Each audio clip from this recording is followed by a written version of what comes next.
they will be met with fire and fury like the world has never seen.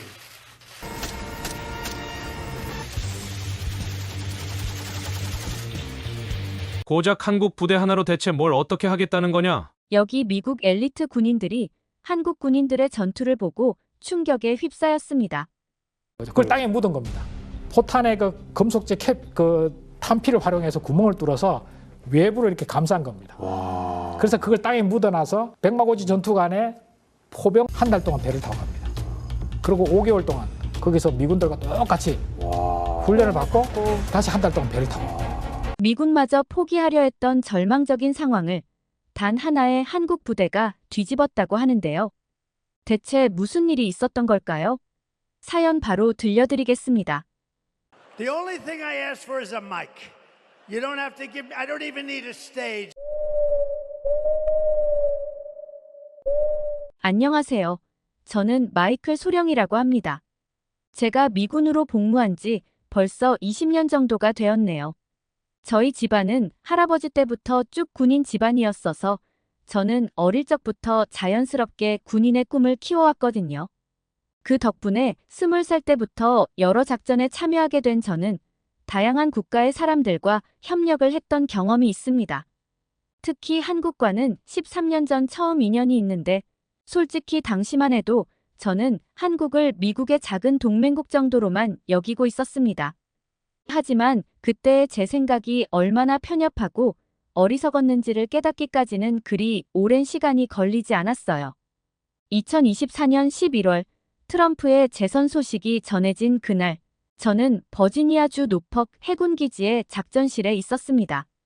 CNN에서 트럼프의 당선 확정 소식이 흘러나오는 순간 함께 있던 동료들의 표정이 일제히 굳어졌죠. 특히 주한미군 근무 경험이 있는 동료는 한숨을 깊게 내쉬며 이제 시작이군 이라는 말을 던졌습니다. 저는 그 말의 의미를 곧바로 이해할 수 있었어요. 트럼프는 이미 지난 임기 때부터 주한미군 철수와 한국의 방위비 분담금 증액을 지속적으로 언급해왔으니까요. 그리고 이번에는 더 나아가 한국의 핵무장 가능성까지 거론되고 있었습니다. 작전실 스크린에는 각종 전황 분석 자료들이 끊임없이 업데이트되고 있었어요. 북한의 ICBM 발사 동향, 중국 군함들의 서해상 이동 경로, 러시아 전략 폭격기의 KADIG 진입 정보까지. 그런데 특이하게도 이번에는 한국의 군사력 분석 자료도 함께 올라오고 있었습니다. 코리아 밀리터리 파워 2024 제목이 적힌 이 보고서를 보는 순간 13년 전의 기억이 안개처럼 피어올랐습니다. 소말리아 아덴만에서 처음 마주했던 한국의 청해부대. 그때는 미처 알지 못했던 그들의 진정한 실력을 목격했던 그 순간이 떠올랐죠. 한국의 현무5 미사일 시험 발사 영상이 입수되었습니다. 부관의 보고를 받고 영상을 확인한 저는 절로 숨이 멎는 것을 느꼈습니다. 미군의 최신의 미사일과 비교해도 전혀 뒤지지 않는, 아니 어쩌면 더 앞선 기술력이 화면 속에서 빛나고 있었으니까요. 제 옆자리의 정보 분석관이 중얼거립니다. 이제는 우리도 한국을 더 이상 작은 동맹국으로만 볼 수 없게 됐네요. 그들의 군사력은 이미 우리가 통제할 수 있는 수준을 넘어섰습니다.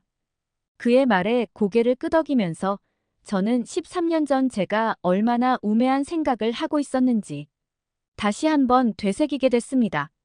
세계 최강이라는 자부심으로 가득 찬 채 한국을 그저 미국의 보호가 필요한 약소국으로만 여겼던 그때의 제 모습이 부끄러웠죠. 이제 시작된 트럼프의 두 번째 임기. 세계는 급격한 변화의 소용돌이 속으로 빠져들고 있습니다.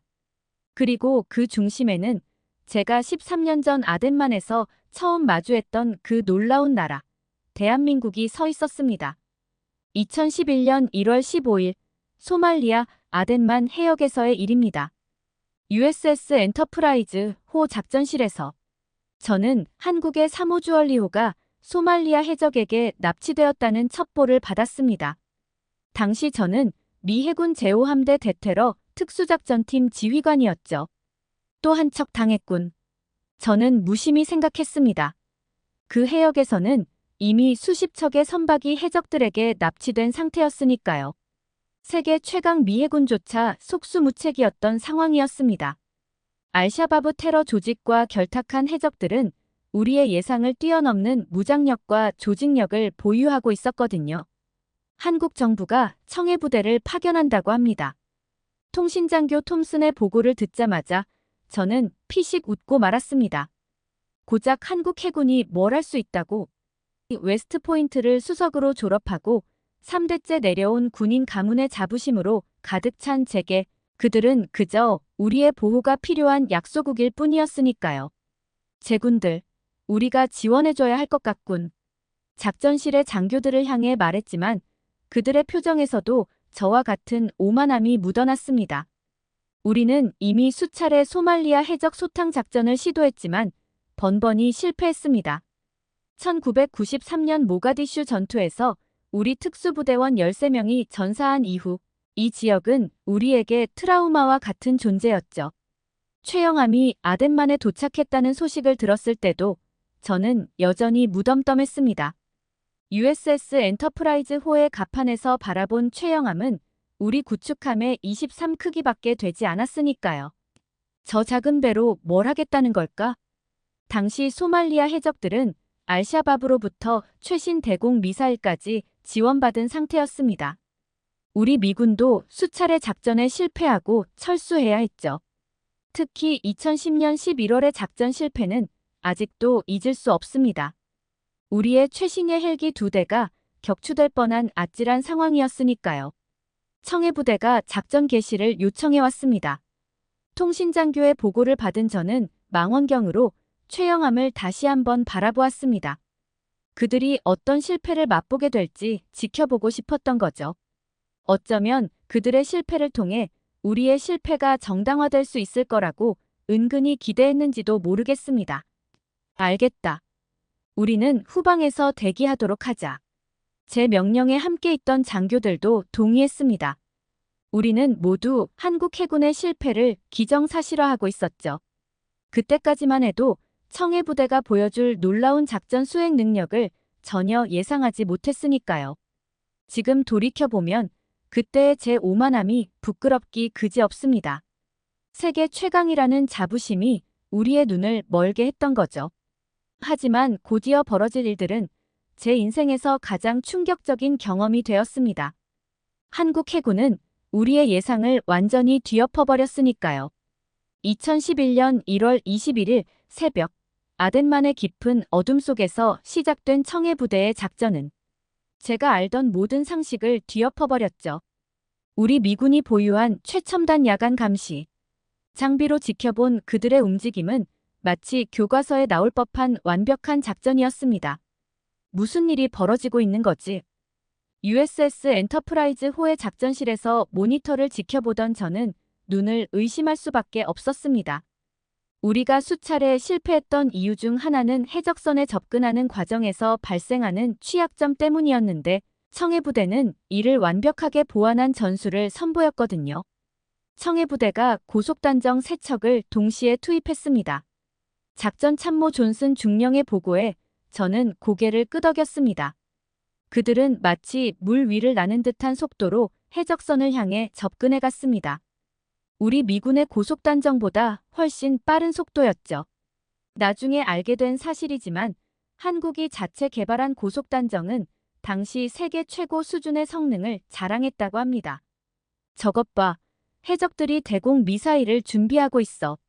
제 옆에 있던 정보 분석관의 말에 저는 숨을 죽였습니다.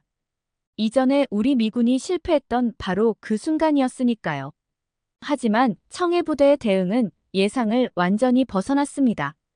그들은 이미 해적들의 대공 미사일 위치를 파악하고 있었고 최영함에서 발사된 전자교란 장비가 미사일의 레이더를 완벽하게 무력화시켰습니다.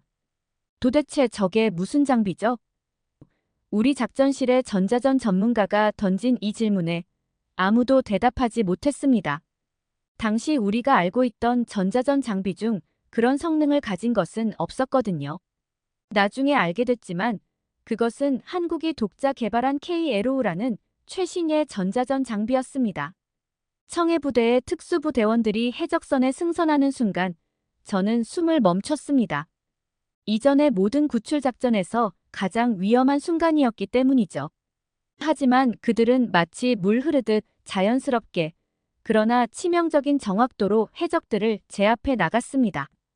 이건 말도 안 되는 수준인데요. 작전실의 특수부대 교관이 중얼거렸습니다. 그의 말대로였습니다. 청해부대 대원들의 움직임은 마치 컴퓨터 시뮬레이션처럼 정확했고 각 대원들의 위치 선정과 화력 분배는 완벽한 조화를 이루고 있었죠. 특히 충격적이었던 것은 인질들을 구출하는 과정이었습니다.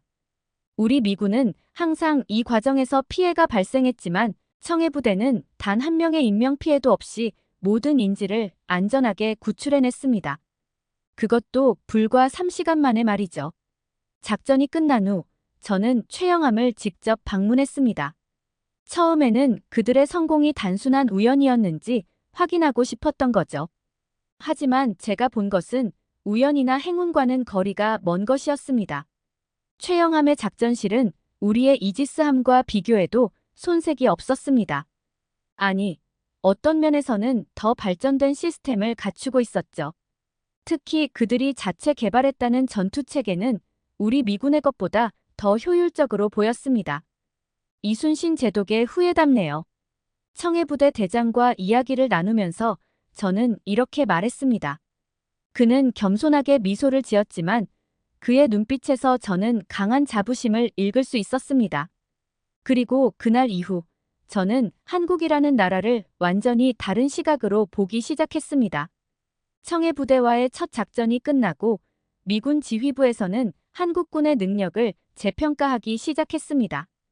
하지만 더 놀라운 것은 그 다음이었죠. 작전이 끝난 후 본 한국 해군의 모습은 제가 알던 어떤 강군과도 달랐으니까요. 보통 이런 성공적인 작전을 마치면 군인들은 자신들의 승리를 자축하고 휴식을 취하기 마련입니다. 우리 미군도 그래왔죠. 하지만 청해부대는 달랐어요. 그들은 곧바로 다음 임무에 착수했는데 그건 바로 소말리아 난민들을 돕는 일이었습니다. 도대체 왜 적국의 민간인들을 돕는 거죠? 제가 묻자 청해부대 정보장교는 이렇게 답했습니다. 70년 전만 해도 우리나라가 세계 최빈국이었다는 걸 잊지 않고 있기 때문입니다. 우리도 한때는 다른 나라의 도움으로 겨우 연명했으니까요. 그의 말을 듣는 순간 제 목이 메어왔습니다. 그들은 승리의 기쁨에 취해 있는 대신 자신들이 받았던 은혜를 갚고 있었던 겁니다. 특히 충격적이었던 건 한국 해군이 가진 첨단 장비들이었어요. 정수시설을 설치하는데 사용된 기술은 우리 미군이 가진 것보다 훨씬 발전된 형태였습니다. 담수화 장치 하나로 하루에 10,000명이 마실 수 있는 깨끗한 물을 만들어내는 걸 보고 저는 그만 할 말을 잃고 말았죠. 이건 우리가 자체 개발한 기술입니다. 전쟁 직후 물 부족으로 고생했던 기억이 있어서 특별히 신경 썼죠. 담당 장교의 설명을 들으며 저는 다시 한번 깊은 감동을 받았습니다.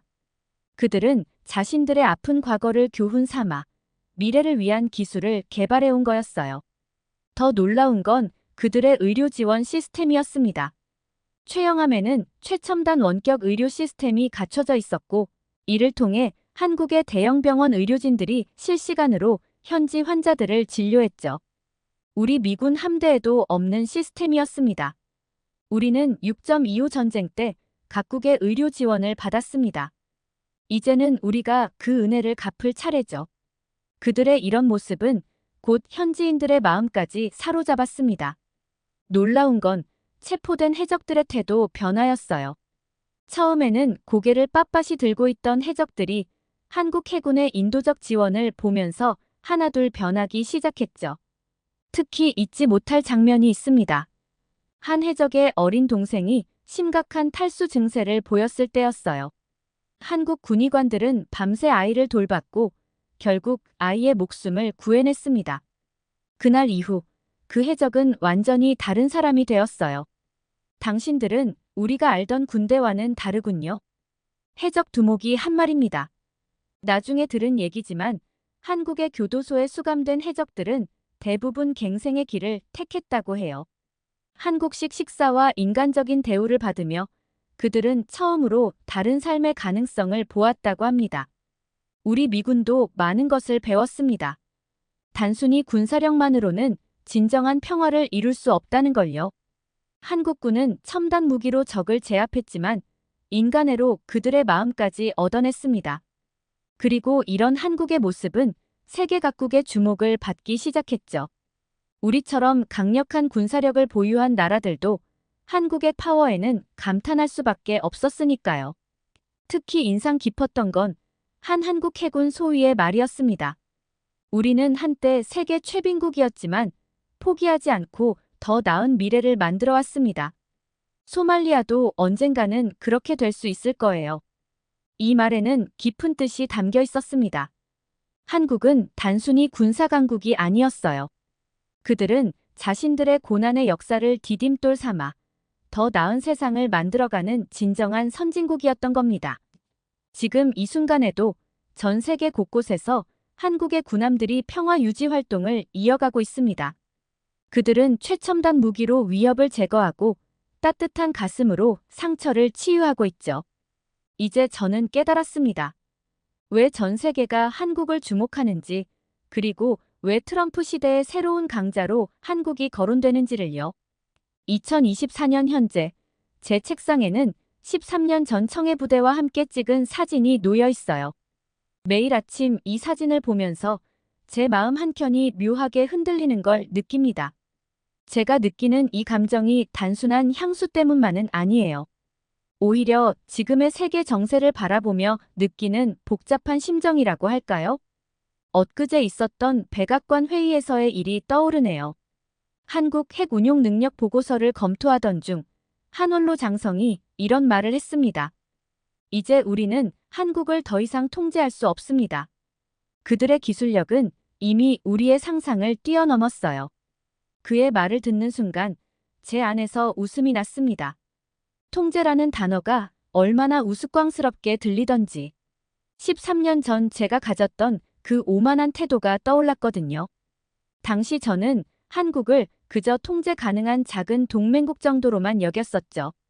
회의실에서 나오면서 문득 지난 시간들을 돌아보게 됐어요.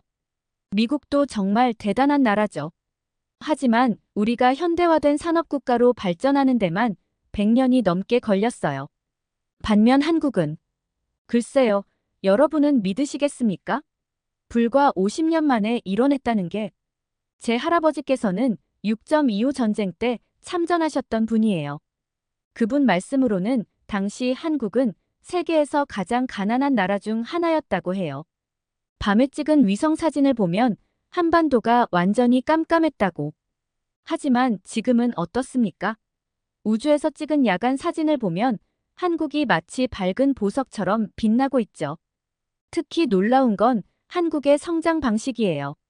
다른 나라들은 대부분 선진국의 기술을 들여와 모방하는 데 그쳤지만 한국은 달랐습니다. 반도체, 조선, 자동차 모든 분야에서 자체 기술을 개발해냈어요. 심지어 우리 미국조차 따라잡지 못할 정도로요. 맞습니다. 13년 전 제가 본 청해부대의 모습은 빙산의 일각에 불과했던 거죠. 그들은 이미 그때부터 세계 최고의 기술력을 갖추고 있었습니다. K9 자주포는 현재 세계 시장의 70%를 장악했고 KF-21 전투기는 F-35를 위협하는 존재가 되었죠. 얼마 전에는 제 동료가 이런 말을 하더군요. 마이클, 우리가 한국을 너무 오판했어.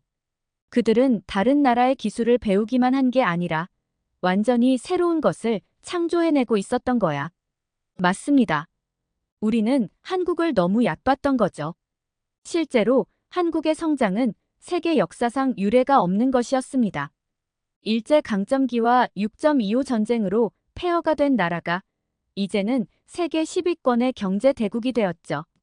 더구나 원조를 받던 나라에서 원조를 주는 나라로 바뀐 것은 한국이 유일합니다. 놀라운 것은 한국의 군사력만이 아닙니다. 삼성전자는 이제 애플을 위협하는 존재가 되었고 현대자동차는 테슬라와 어깨를 나란히 하고 있죠. 우리 펜타곤에서 사용하는 통신 장비의 상당수가 한국산이라는 사실, 많은 분들이 모르고 계실 겁니다. 최근 우리 국방부가 발표한 2024 세계 군사력 평가 보고서에서는 한국을 초격차 기술 국가로 분류했습니다. 특히 조기경보통제기, 잠수함, 탄도미사일 분야에서는 우리 미군의 기술력도 이미 추월당했다고 평가했죠. 제 동료 중령은 최근 이런 말을 했습니다. 우리가 한국을 오랫동안 잘못 봐왔어. 그들은 우리의 보호가 필요한 약소국이 아니라 이미 우리와 어깨를 나란히 하는 강대국이었던 거야. 저는 어느 순간 지금까지 세계 최강이라 자부해왔던 저의 모습을 부끄럽게 여기게 되었습니다. 아니, 어쩌면 부끄러움이라기보다는 오만함에 물들어 있었던 제 자신이 너무나 가여워 보입니다. 이 모든 것이 한국을 만나기 전까지의 제 모습이었죠. 지금 생각해보면 정말 한심하기까지 합니다. 제가 보기에 한국은 그저 아시아의 작은 나라 정도로 여기고 있었습니다. 당연히 미국이 세계 최강이고 그에 비하면 한국 같은 나라는 감히 우리를 건드리지도 못할 것이라고 생각했죠. 하지만 결과는 정반대였습니다. 한국 특수부대인 청해부대가 우리 미군도 감당하지 못했던 소말리아, 해적들을 단번에 제압하는 모습을 보고는 정말 깜짝 놀랐습니다. 그들의 정밀한 공격과 신속한 기동력, 그리고 완벽한 작전 수행에 저는 입을 다물지 못했죠. 지금까지 알고 있던 그 약소국 한국이 과연 맞는지 의심스러울 정도였습니다. 게다가 그들의 저력 뒤에는 위대한 역사적 배경이 자리하고 있다는 것을 알게 되면서 저의 편견과 오만함이 얼마나 어리석었는지 깨닫게 되었어요.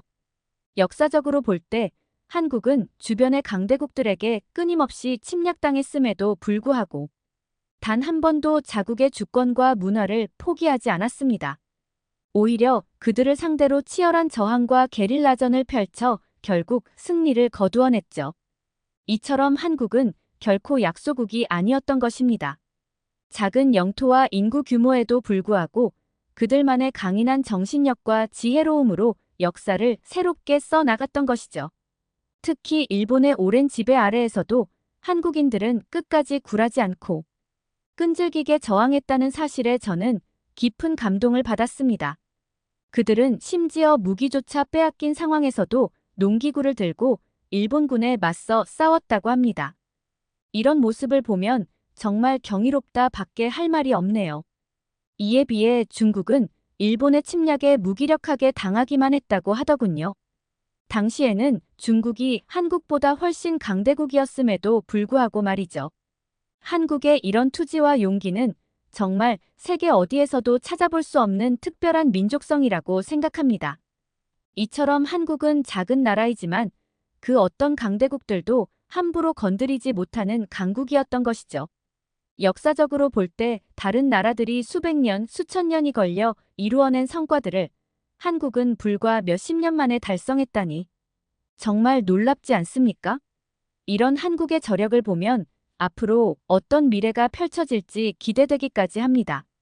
이제 저는 한국을 결코 작은 나라 정도로 취급할 수 없게 되었어요. 오히려 미국과 같은 강대국들도 감히 넘보지 못할 만큼의 위대한 국가라는 것을 깨달았죠. 그들의 압도적인 군사력과 첨단 기술력, 그리고 신속한 대응력은 정말 두려울 정도입니다. 저와 같은 미군 장교조차도 한국 앞에서는 전부 무력해질 수밖에 없었으니까요. 게다가 한국은 단순히 군사력만이 아니라 인도주의적 가치관에서도 매우 우수한 모습을 보여주고 있습니다. 전쟁으로 피폐해진 소말리아 사람들을 끊임없이 도와주고 아프리카의 난민 캠프에까지 깨끗한 물과 충분한 식량을 지원하는 모습은 정말 감동적이었죠. 이런 한국의 모습을 보면서 저는 한국 정부와 국민들의 따뜻한 마음에 깊은 감사를 느낍니다. 이렇듯 한국에 대한 제 인식이 완전히 바뀌면서 저는 이제 한국을 존경과 신뢰의 눈으로 바라보게 되었습니다. 그동안 무시하고 경시했던 작은 나라 정도로만 여겼던 한국이 사실 어떤 강대국들도 감히 건드리지 못할 만큼 강력한 국가라는 것을 깨닫게 된 것이죠. 특히 한국의 압도적인 군사력과 기술력, 그리고 신속한 대응력에 깊은 감명을 받았습니다. 제가 속한 미군 부대조차도 한국 특수부대 앞에서는 완전히 무력해질 수밖에 없었으니까요. 이렇게 한국이 세계 최강이라 자부하는 미국조차 능가하는 모습을 보면 저도 모르게 경외감이 듭니다. 게다가 한국의 인도주의적 가치관과 배려심에도 큰 감동을 받았습니다. 전쟁으로 황폐화된 소말리아 사람들을 지속적으로 돕고 아프리카 난민 캠프에까지 깨끗한 물과 식량을 지원한 모습은 정말 감동적이었죠.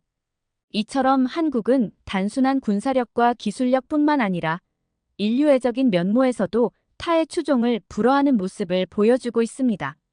그리고 한국의 역사를 더 깊이 이해하면서 제가 그동안 품었던 편견이 얼마나 어리석었는지 깨닫게 되었습니다. 수많은 강대국들의 침략 속에서도 끝까지 자국의 정체성을 지켜낸 한국의 저력은 정말 경이롭기만 합니다. 특히 일본의 지배 아래에서도 한국인들이 보여준 완강한 저항 정신은 저로 하여금 깊은 존경심을 불러일으켰죠. 이처럼 한국은 결코 약소국이 아닙니다. 오히려 그 어떤 초강대국들도 감히 건드리지 못할 만큼 강력한 저력을 가지고 있었죠. 이러한 사실을 알게 되면서 저 자신이 얼마나 어리석고 편협했는지 반성하지 않을 수 없었어요. 사실 저도 처음에는 한국에 대해 무지했었습니다. 단지 언론 등에서 접한 부정적인 이미지만을 가지고 있었을 뿐이었죠. 하지만 이번에 직접 한국을 경험하면서 한국이 얼마나 위대한 나라인지 깊이 깨닫게 되었습니다. 특히 한국인들의 강인한 정신력과 집단 행동력에 큰 감명을 받았습니다. IMF 외환위기 때 온 국민이 하나가 되어 위기를 극복해낸 모습은 정말 인상 깊었죠. 전 세계가 도산 직전까지 갔던 상황에서도 한국 국민들이 단결된 힘으로 위기를 순식간에 넘긴 것을 보면 저로서는 도저히 이해할 수 없을 정도입니다. 이처럼 한국은 작은 나라이지만 그 어떤 강대국도 감히 건드리지 못할 만큼 강력한 국가적 역량을 가지고 있어요. 게다가 한국만의 고유한 전통과 가치관을 지켜나가면서도 동시에 미래를 선도해 나가고 있다니 정말 대단하다고밖에 말할 수가 없습니다. 이제 저는 한국을 단순한 동맹국이 아닌 진정한 스승의 입장으로 존경하게 되었습니다. 한국이 앞으로 이끌어 나갈 새로운 세계 질서와 평화, 번영에 대해 큰 기대감을 가지고 있죠. 특히 한국의 역사적 경험과 전통, 가치관에서 많은 것을 배우고 싶습니다. 수많은 침략과 도전 속에서도 끝까지 자신의 정체성을 지켜낸 한국의 저력은 정말 귀감이 되는 부분이라고 보거든요. 이런 한국의 모습은 미국과 같은 강대국들에게도 많은 교훈을 줄 수 있을 거라 확신하고 있죠. 뿐만 아니라 한국의 놀라운 기술 혁신과 경제 성장 역시 전 세계가 벤치마킹해야 할 모델이라고 생각합니다. 짧은 시간 내에 이룩한 한국의 발전 성과는 정말 경이롭기만 해요. 이처럼 과거와 현재, 미래를 모두 아우르는 한국의 저력이 정말 특별하지 않나요? 앞으로 저는 한국을 존경하며 긍정적인 협력 관계를 이어나가고자 해요. 그리고 한국이 보여준 가치관과 정신을 배워 더 나은 미래를 만들어 나가는데 앞장서고자 합니다. 이렇게 저는 이제 한국을 진정한 세계의 강국이자 동맹으로 인정하게 되었습니다. 그리고 한국이 앞으로 이끌어 나갈 미래에 대해서도 기대감을 가지게 되었죠. 왜냐하면 한국은 과거와 현재, 그리고 미래를 모두 아우르는 위대한 국가이기 때문입니다. 한국의 역사를 보면 그들은 수백 년간 강대국들의 침략을 받았지만 단 한 번도 굴복하지 않았습니다. 오히려 그들의 전통과 정신을 지켜내며 강대국들을 물리쳐왔죠. 이런 한국의 저력은 결코 과소평가될 수 없습니다. 뿐만 아니라 현재 한국은 세계 어느 나라와도 비교할 수 없을 정도로 놀라운 경제 성장과 기술 혁신을 이뤄내고 있어요. 제가 봤을 때 한국은 이미 미국을 넘어 세계 최강의 기술 강국으로 우뚝 서 있다고 해도 과언이 아닙니다. 한국의 전자산업, IT 분야, 자동차 산업 등 거의 모든 분야에서 세계 최고 수준의 경쟁력을 확보하고 있죠. 이런 한국의 저력을 보면 앞으로 한국이 이끌어 나갈 미래가 어떨지 상상만 해도 가슴이 설레네요. 특히 한국인들 특유의 강인한 정신력과 집단 행동력은 정말 대단합니다. IMF 외환위기 때 한국인들이 보여준 단합된 모습을 보면 깊은 인상을 받지 않을 수 없어요. 전 세계가 도산 직전까지 갔던 상황에서도 한국 국민들이 하나가 되어 극복해냈다니 말이죠. 사실 저도 처음에는 한국을 무시했던 오만한 모습이 부끄럽고 죄송스럽습니다. 하지만 이제는 한국의 위대한 면모를 직접 목격하고 깨달았기에 앞으로 한국을 존중하며 협력해 나갈 것입니다. 그리고 제가 배운 한국의 가치관과 정신을 바탕으로 더 나은 미래를 만들어 나가는데 힘쓰고 싶습니다. 한국이 보여준 강인한 저력과 선도적인 면모는 전 세계가 배워야 할 귀중한 교훈이라고 생각합니다. 특히 한국의 역사적 경험과 전통, 가치관에서 많은 것을 배우고 싶어요. 수많은 침략과 도전 속에서도 끝까지 자신의 정체성을 지켜낸 한국의 모습은 정말 귀감이 되는 부분이라고 생각해요. 이런 한국의 모습은 미국과 같은 강대국들에게도 많은 교훈을 줄 수 있을 거라 확신합니다. 뿐만 아니라 한국의 놀라운 기술 혁신과 경제 성장 역시 전 세계가 벤치마킹해야 할 모델이에요. 이처럼 과거와 현재, 미래를 모두 아우르는 한국의 저력은 정말 특별하다고 할 수 있습니다. 앞으로 저는 한국을 존경하며 긍정적인 협력 관계를 이어나가고 한국이 보여준 가치관과 정신을 배워 더 나은 미래를 만들어 나가는데 앞장서고자 합니다. 여러분, 오늘 제가 전한 이야기가 여러분께도 큰 울림이 되었길 바랍니다. 한국이라는 나라가 얼마나 대단한지, 우리가 배워야 할 점이 얼마나 많은지 느끼셨나요? 저 역시 한국과의 인연을 소중히 여기며 한국이 이끌어갈 새로운 미래에 대한 기대감을 가지고 있습니다. 이제 저는 단순한 동맹국이 아닌 진정한 스승으로서의 한국을 존경하고 있죠. 앞으로 한국의 가치관과 정신, 그리고 역사적 경험에서 많은 것을 배워 나가고 싶습니다. 이를 통해 우리 모두가 함께 더 나은 미래를 만들어갈 수 있기를 희망해요. 감사합니다. 여러분 모두 건강하시고 행복한 하루 되시기를 바랍니다. 여러분, 오늘 사연 어떻게 들으셨나요? 엘리트 코스를 밟은 미국 군인이 한국의 대단함을 깨닫다니 마이클 소령도 참 대단하네요. 하버드 코리아는 오늘 같은 감동적인 사연을 항상 기다리고 있습니다. 행운을 부르는 구독과 좋아요 한 번씩 눌러주시면 감사하겠습니다. 오늘 영상 시청해주셔서 감사합니다.